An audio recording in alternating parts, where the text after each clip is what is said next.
Shalom saudara sekalian yang kasih Tuhan, selamat pagi. Kita bersyukur kepada Tuhan hari ini kembali Tuhan memberikan kita kesempatan untuk kita boleh melanjutkan kehidupan kita.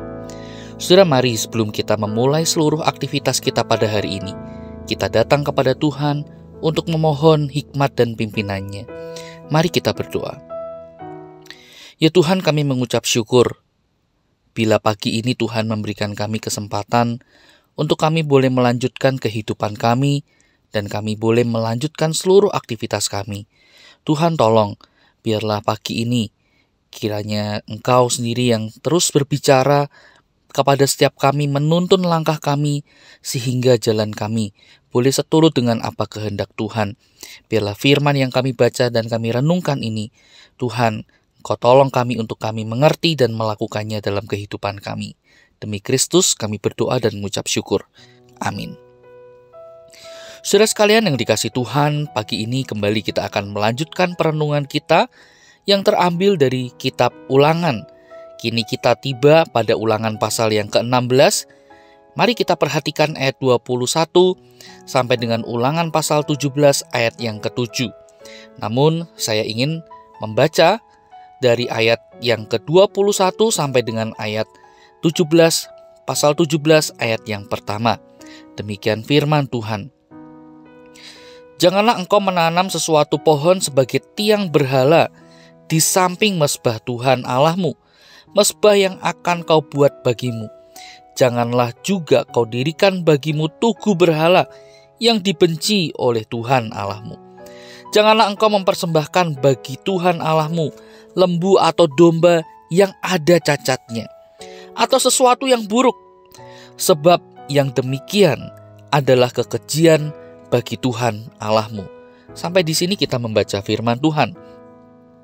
Saudara sekalian, salah seorang reformator gereja yang bernama John Calvin pernah mengingatkan, ia berkata demikian, "The human heart is an idol factory," atau hati manusia itu adalah pabrik berhala.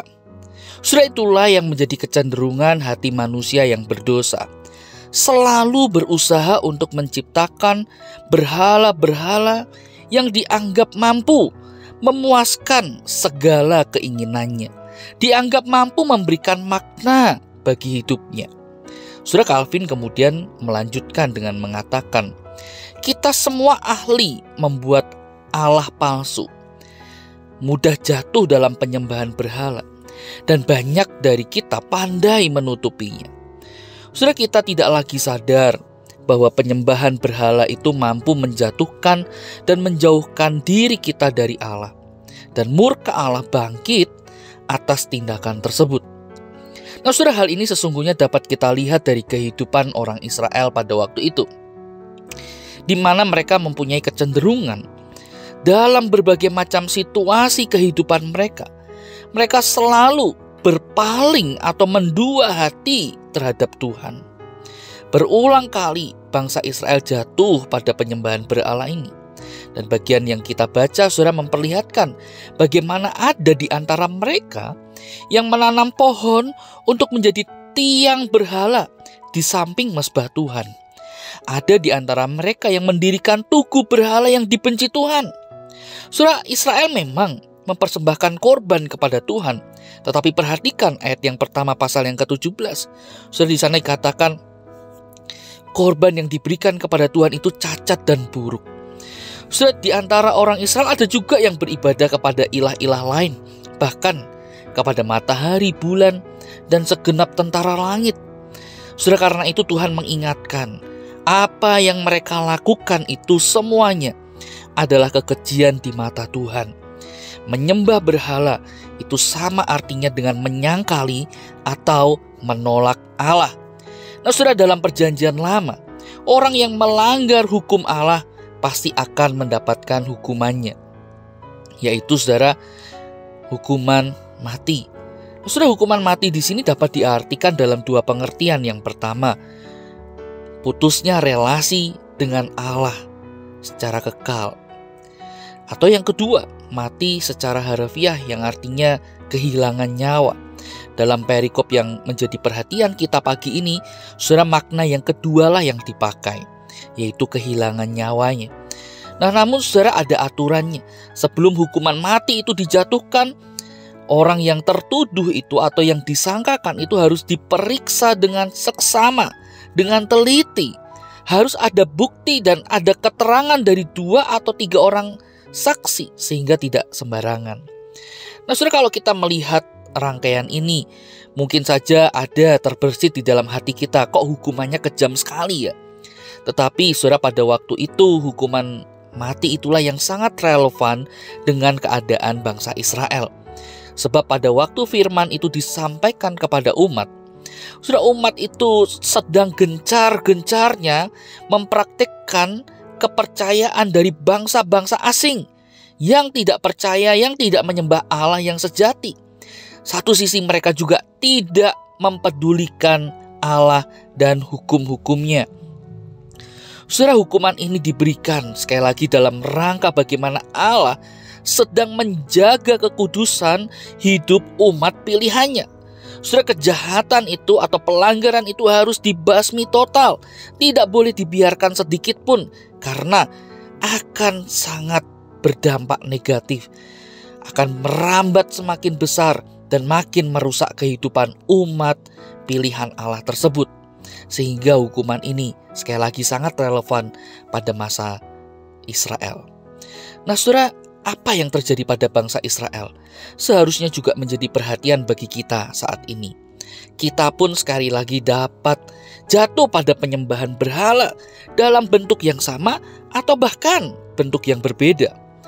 Sebab saudara, berhala pada masa kini bukan hanya berupa patung atau benda yang dianggap keramat, sakral, tetapi saudara, segala sesuatu yang kita cintai, yang kita kejar, yang kita anggap sangat penting, tapi ternyata kita menganggap itu semua lebih penting dari Tuhan.